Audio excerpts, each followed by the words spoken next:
ஆனா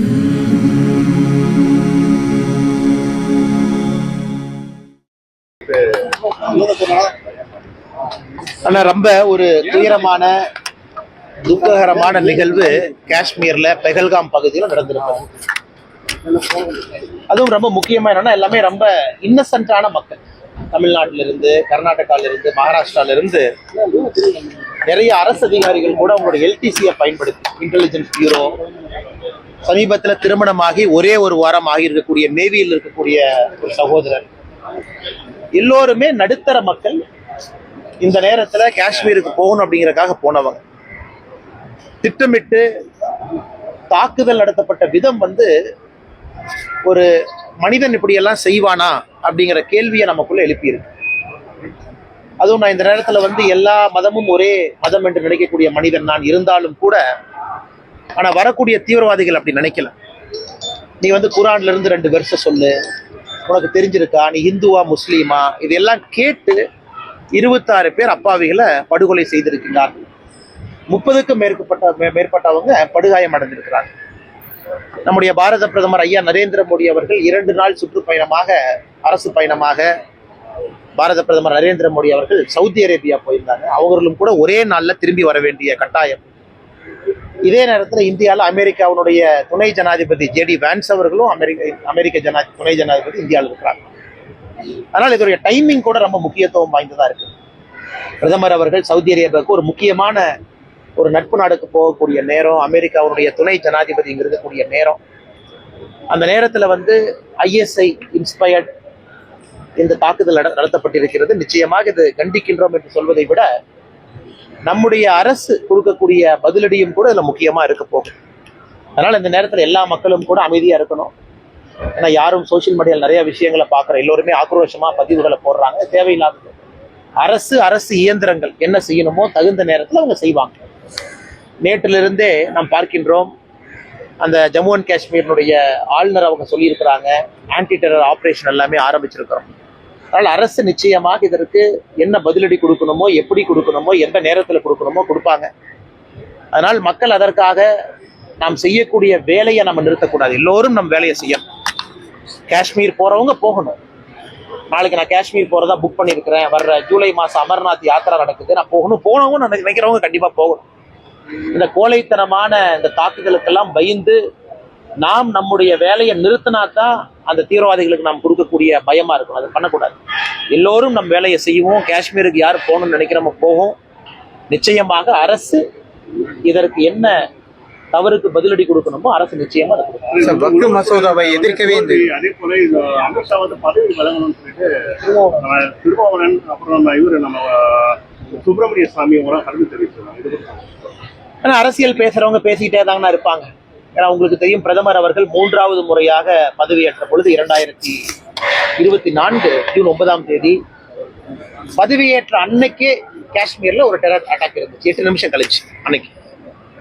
ஏன்னா அவர்களை பொறுத்தவரை, பாகிஸ்தானை பொறுத்த வரைக்கும், ஐஎஸ்ஐயை பொறுத்த வரைக்கும் இந்தியாவில் அமைதியை குலைக்கணும், அச்சுறுத்தலை ஏற்படுத்தணுங்கிறதுக்காக தொடர்ந்து நடத்துறாங்க. நான் இந்த நேரத்தில் நான் பேச வேண்டிய தலைப்பு இல்லை என்றாலும் கூட இதையும் பேசுறேன். நீங்க ஓவராலா பாருங்க, காஷ்மீரை பொறுத்தவரை கட்டுக்குள்ளதான் இருக்கு. 370 எடுக்கப்பட்ட பிறகும் கூட கட்டுக்குள்ளதான் இருக்கு. இந்த துரதிர்ஷ்டவசமான நிகழ்வு இந்தியர்கள் எல்லோரும் ஒன்றா இருக்கணும். அரசு இயந்திரங்கள் செயல்படுறாங்க, இதற்கான பதிலடியை கொடுப்பாங்க. இதிலே நம்முடைய தலைவர்கள் எல்லாம் அரசியல் பேசுவதை தவிர்க்க வேண்டும் என்பது என்னுடைய வேலை. அதே போல கொல்லப்பட்டது எல்லாமே நீங்க இஸ்லாமியர்களா இல்லையான்னு கேட்டு கொல்லப்படாது. ஆனா ஒரு அரசு வெளியிட்ட அந்த இலங்கையில இஸ்லாமியரும் பேரோட சேர்க்கப்பட்டு இருக்கிறாங்கன்னா இருக்கிறாங்க. ஏன்னா ஷிமோகால அந்த சகோதரியினுடைய கணவரை கொல்றாங்க. அந்த சகோதரி இன்னைக்கு பேட்டி என்ன கொடுத்துருக்காங்கன்னா, கொன்னுட்டு அவங்க கேட்கறாங்க, கணவரை கொன்னுட்ட என்னையும் கொன்று, என் பையனையும் கொன்று, எங்களையே உயிரோட விட்டு வைக்கிறேன். அதுக்கு அந்த தீவிரவாதி சொல்றா, இல்ல மோடிட்ட போய் நான் கொன்னன்னு சொன்னேன் அப்படின்னு. அதே போல பேட்டி கொடுக்கக்கூடிய பல பேர் சொல்றாங்க, லைனா நிக்க வச்சு இஸ்லாமிக் குரான் வெர்ஸ் கேட்கறாங்க. சொல்லாதவங்கள 3 புல்லட் தலையில் 1 காதுல சொல்றாங்க. சொல்றதை வச்சு நம்ம சொல்றோம்.